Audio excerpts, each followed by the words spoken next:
Waalaikumsalam warahmatullahi wabarakatuh. Pertama-tama mari kita senantiasa memanjatkan puja dan puji syukur kehadirat Allah Subhanahu wa Ta'ala yang telah melimpahkan rahmat, taufik dan hidayahnya kepada kita sekalian, sehingga pada pagi hari ini kita hadir dalam rangka memenuhi undangan yang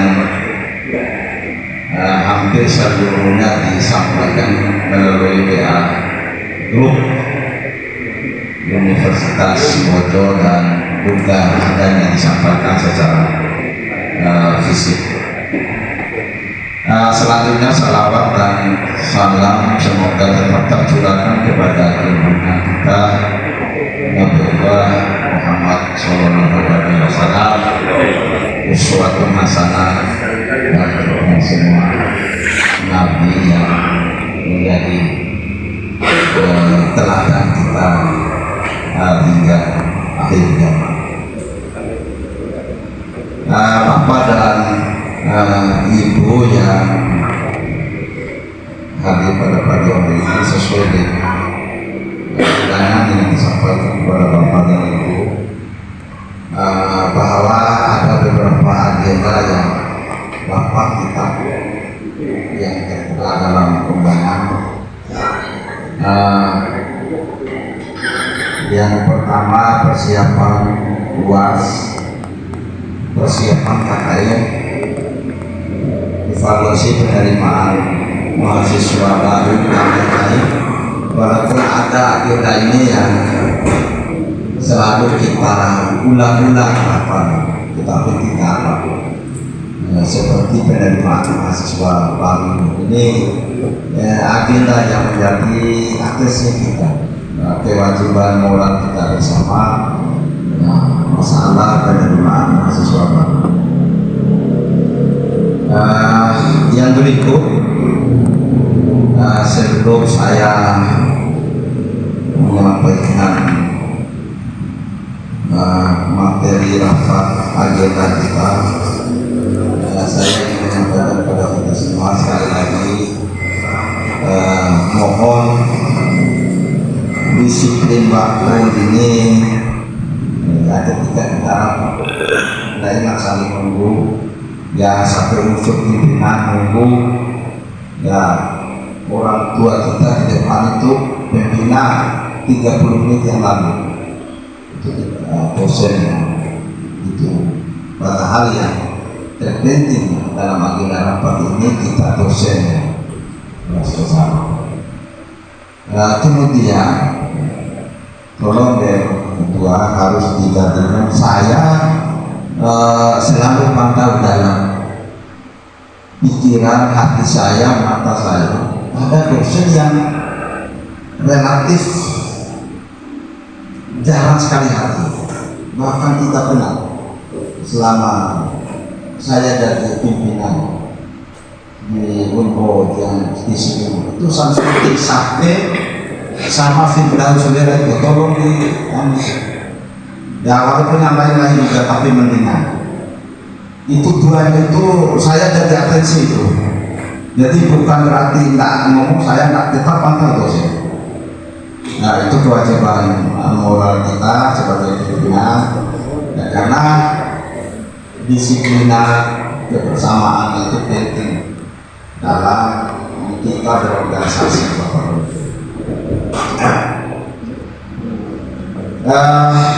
Kita masuk pada agenda rapat kita. Memimpin agenda rapatnya yang pertama persiapan UAS. Ini kan agenda rutin setiap semester, walaupun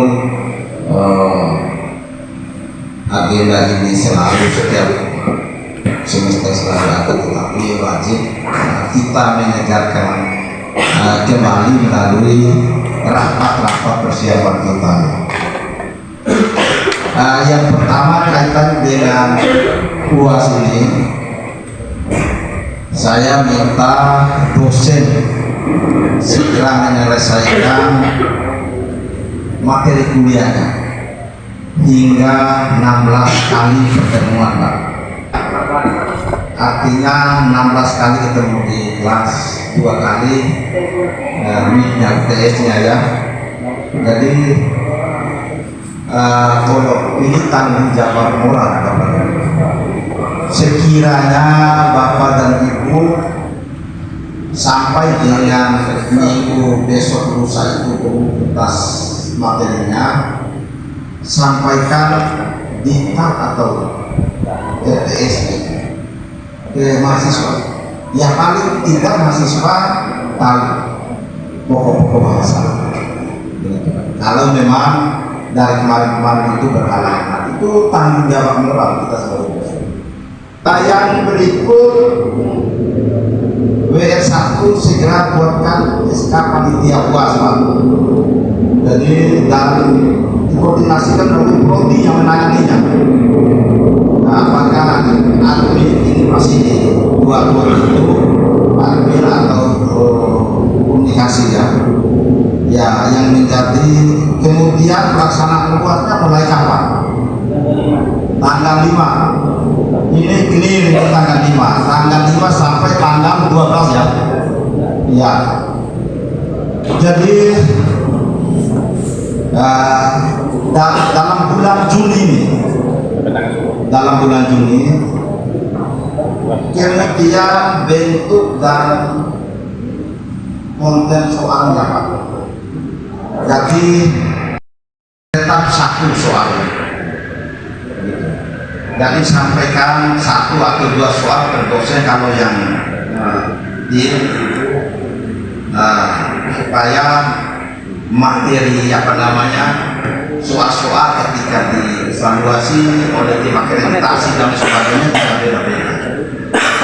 Persiapan KKN ya. Jadi kepada WR3 yang melalui LPPM itu segera menyusun panitia ya, dan perbuatan SK tim panitia KKN. Jadi KKN ini pasca UAS ini langsung, Pak, lebih cepat lebih bagus. Itu jangan tunggu lama-lama, Pak. Nah, jadi lebih cepat lebih bagus kalau kira-kira 1 minggu setelah UAS itu langsung sekarang besok bisa dikeluarkan persyaratan KKN itu gitu, biaya KKN segala macam gitu. Jadi nyusun tahap dan agenda kegiatan KKN termasuk estimasi jumlah mahasiswa yang akan mengikuti KKN supaya dipersiapkan kostum, baju, rompi yang disedia oleh ketua yayasan supaya keren lah KKN. Saya dapat informasi terakhir ya. Jadi KKN Pak Jasman, Arman ya, Arman.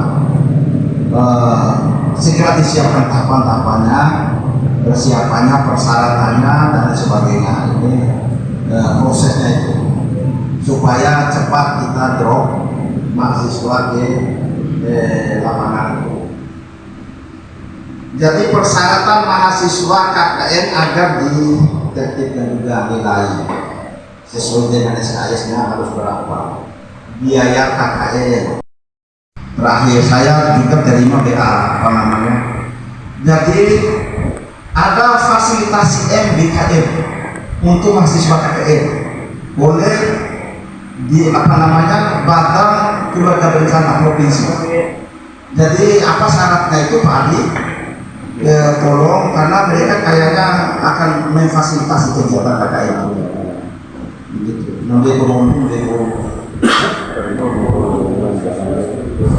Oh ya, alhamdulillah di atur aja itu kaitannya dengan kegiatan MBKM ini yang akan difasilitasi oleh dosen apa namanya dinas BKKBN itu. Kemudian kaitan dengan waktu, jadi kemarin baru-baru ini sudah ada niat ketua yayasan, mungkin dalam momen KKN ini bisa dipakai. Kita ini mohon ketua yayasan sekiranya anggaran loa kaisila itu ya ada rompi yang bukan rompi yang orang itu, rompi yang setiap saat bahkan kita pakai, termasuk pada saat KKN. Begitu. Ya kalau memang dalam momen ini bisa di KKN tahun ini bisa kita dapatkan, itu sangat luar biasa. Ya, jadi memang kami sempat diskusi itu. Kemudian yang menjadi selalu persyaratan yang mewajibkan persyaratan usulan jurus itu ditiadakan Pak ini. Karena saya amati mahasiswa kita tiba saat tidak akan usulan judul itu. Toh juga sebenarnya kenapa judul itu diajukan lebih awal dengan asum pikiran kita supaya mahasiswa itu di lapangan itu mau ya diskusinya hela-hela KKR di lapangan mengambil diskusi mengenai proposal, tetapi nyatanya tidak begitu. Nah untuk mempelai begitu ya, daripada saat tiba akal itu usul oleh mahasiswa, bahkan diberikan gitu oleh dosen-dosen yang biasa memfasilitasi urusan itu, survei lokasi dimantapkan, jangan sampai miss kalian Pak gitu.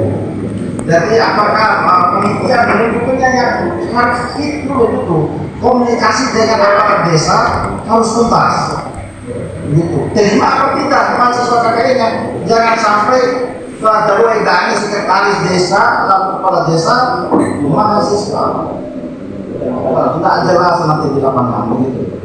Tidak lakon dengan mendorong ayo nggak sekretaris desa, kadang tuh ini lakon di kepala desa.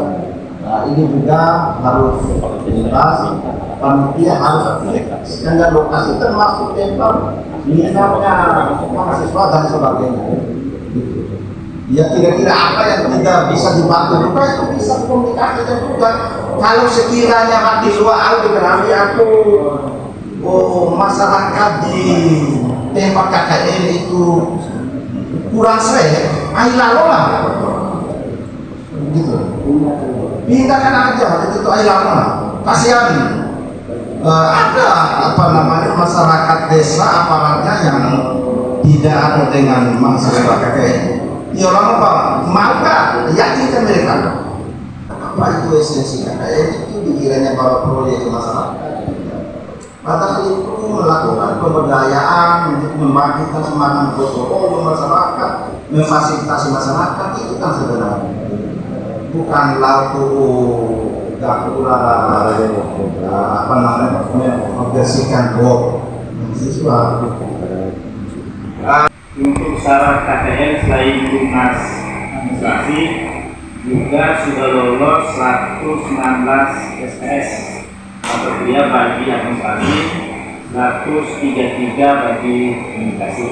Itu sudah lulus sampai semester 6. Nah, ini pengalaman KKN tahun kemarin. Tahun kemarin tidak boleh panitia, masih ada sebagian mahasiswa yang tidak lulus mata kuliah atau tidak memenuhi syarat 116 administrasi itu atau 103 komunikasi bisa ikut KKN. Bahkan minggu kemarin itu malam-malam mereka mau diseminarkan. Ada 45 orang, ada tidak lulus 45 mata kuliah. Untuk dari hal seperti itu, untuk tahun ini nanti dari bagian akademik nanti akan menyerahkan nama-nama mahasiswa yang memenuhi syarat nilai kepada panitia untuk dikejar. Mereka itu kan sudah memenuhi syarat nilainya, bukan nilai. Soal keuangan dan lain nanti akan diumumkan bersama dengan pengumuman mahasiswa. Untuk diketahui pendaftaran KKN mulai tanggal 19 Juni.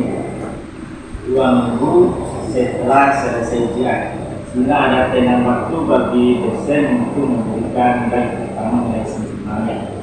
119 dan 133 ini lulus sampai semester 6 itu untuk KM. Dan yang lebih penting lagi Pak Rektor dan teman-teman dosen, persiapan akreditasi prodi komunikasi. Prodi komunikasi ini akan berakhir bulan Desember 2023. Masuk tentang mutu itu harus masuk tadi. Mungkin nanti kita minta Pak Adi sebagai ketua timbang, sehingga teman-teman dari komunikasi nanti akan dipegang 9 standar karena setiap sama. 9 kriteria itu harus ada penanggung jawabnya.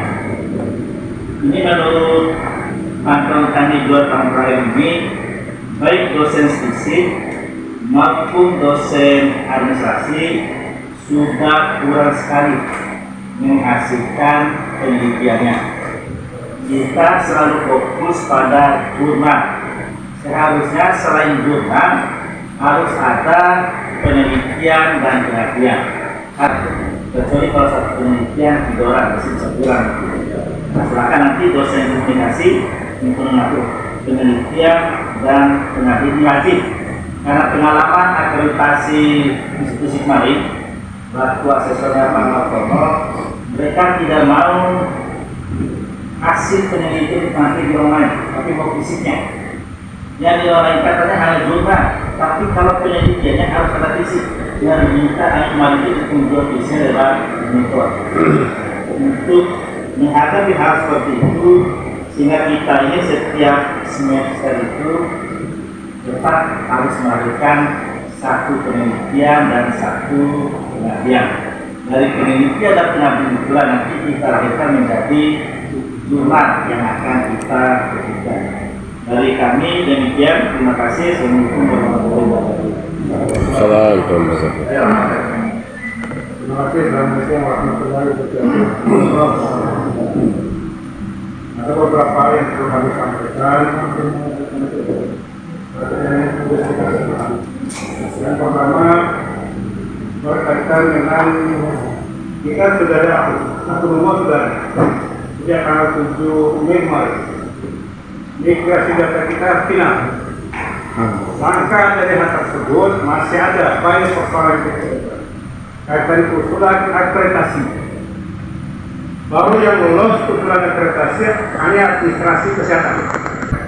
Kami menegosiasi dengan Bank PT kemarin di Kabupaten Data, asal belum mengusulkan NIDN terdaftar pada akun nanti ketika diusulkan untuk akreditasi itu bisa dipakai. Jadi maksud kami, saya diskusi dengan Pak Arif tadi, dosen-dosen yang asesor penilaian kemarin itu kita pakai sementara sebelum ada dosen tetap untuk teknologi informasi.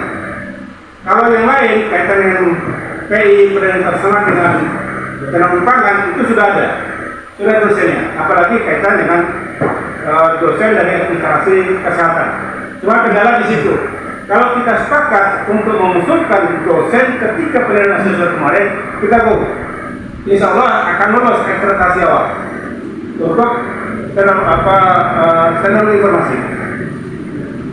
Yang kedua berkaitan dengan JAFO, usulan pangkat teman-teman dosen. Yang saya dapat informasi ada 4 kenaikan pangkat dalam tahun Januari, April, Juni, September, Oktober. 4 kenaikan pangkat ini persilakan untuk diajukan diskomin. Rasakan memenuhi persyaratan hukum. Maka dengan apa yang disampaikan oleh Pak Rektor tadi, saya belum dapat informasi hal itu. Cuma kenapa kita tidak bisa usul selama ini? Karena kita kenal pada akun. Kita tidak memiliki akun. Nah, dengan dikeluarkan akun Unbo oleh PDDT kemarin pada tanggal 7, persilakan teman-teman yang akan mengajukan untuk psikomi kembali. Tapi jangan kedudukan Mei, tapi kedudukan bulan depan. Kalau Mei akan terpotong untuk hukumnya kita. Jadi akan muncul akumulatif.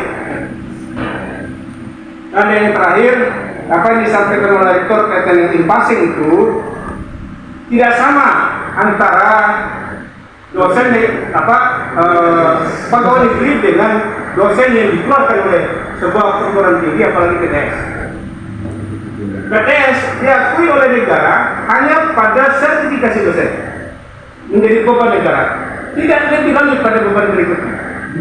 Beda dengan ketika dosen yang sudah akar masalahnya dalam perguruan tinggi itu dosen perguruan tinggi. Setiap 2 tahun dia akan mendapatkan gaji bertambah. Kalau dosen di luar dari dosen perguruan tinggi, apalagi pada lingkup dosen PTS, itu dia kena ketika dia mengajukan kenaikan pangkat diikut sertakan dengan upah. Itulah akan dihitung kumulatif masa kerja dengan gaji yang diterima dalam bentuk setor. Mungkin itu yang dapat kami sampaikan. Mohon maaf bila ada budaya. Assalamualaikum warahmatullahi wabarakatuh. Yang 3 Dropodi. Ayo. Terima kasih. Assalamualaikum warahmatullahi wabarakatuh. Yang pertama, saya mengingatkan saja ada yang diingatkan oleh asesor waktu kasih kemarin itu tentang pola tipe pembelajaran yang 18 hari pertama. Tidak ada dalam SNDP itu tentang 18 hari pertama. Tidak disebutin lagi. Kemarin itu dikatakan asesornya. Aturan lainnya ada 16 kali. Supaya tidak disebut lagi 18 kali. Itu kedua. Jadi UAS UTS itu adalah bagian dari proses pembelajaran, evaluasinya. Jadi 14 kali pertemuan, bahkan tidak ada lagi sistem 16 kali sebenarnya. Sampai pembelajaran tercapai dalam 1 kali pertemuan atau 2 kali pertemuan selesai, sebenarnya selesai. Itu pembelajaran yang kita belajar. Tergantung dari capaian pembelajaran yang disusun oleh dosen. Itu yang pertama. Yang kedua, reaktivasi komunikasi sebenarnya masih ambigu. Jadi bacaan saya di faktor itu pantauan pertama 1 tahun diminta perbaiki data. Kalau kita memperbaiki data di 1 tahun pertama itu kita tidak memperbaiki saja, baru lapor ke Bank PP bahwa kami sudah melakukan perbaikan data tanpa mengusulkan reaktivasi. Itu bacaan saya, benar-benar itu tidak keliru. Jadi data awal kita adalah 15 dosen, dengan ada dosen dari koordinasi yang ikut mengajar, jadi hitungan rasionya. Nah, dosen kita sekarang sudah 12. Kemungkinan pertama yang kita lakukan sekarang adalah melaporkan ke Bank PT bahwa kami sudah melakukan perbaikan data, yaitu mengurangi dosen dari 15 ke 12. Itu mungkin bisa dilakukan di tahap awal karena ingin waktu kita adalah dosen yang aku tidak mengajarkan kreativitas. Itu yang mungkin yang bisa terima kasih. Saya izin pada ketua yayasan yang sudah menyampaikan pemahaman kepada SMA. Demikian juga ketua pembina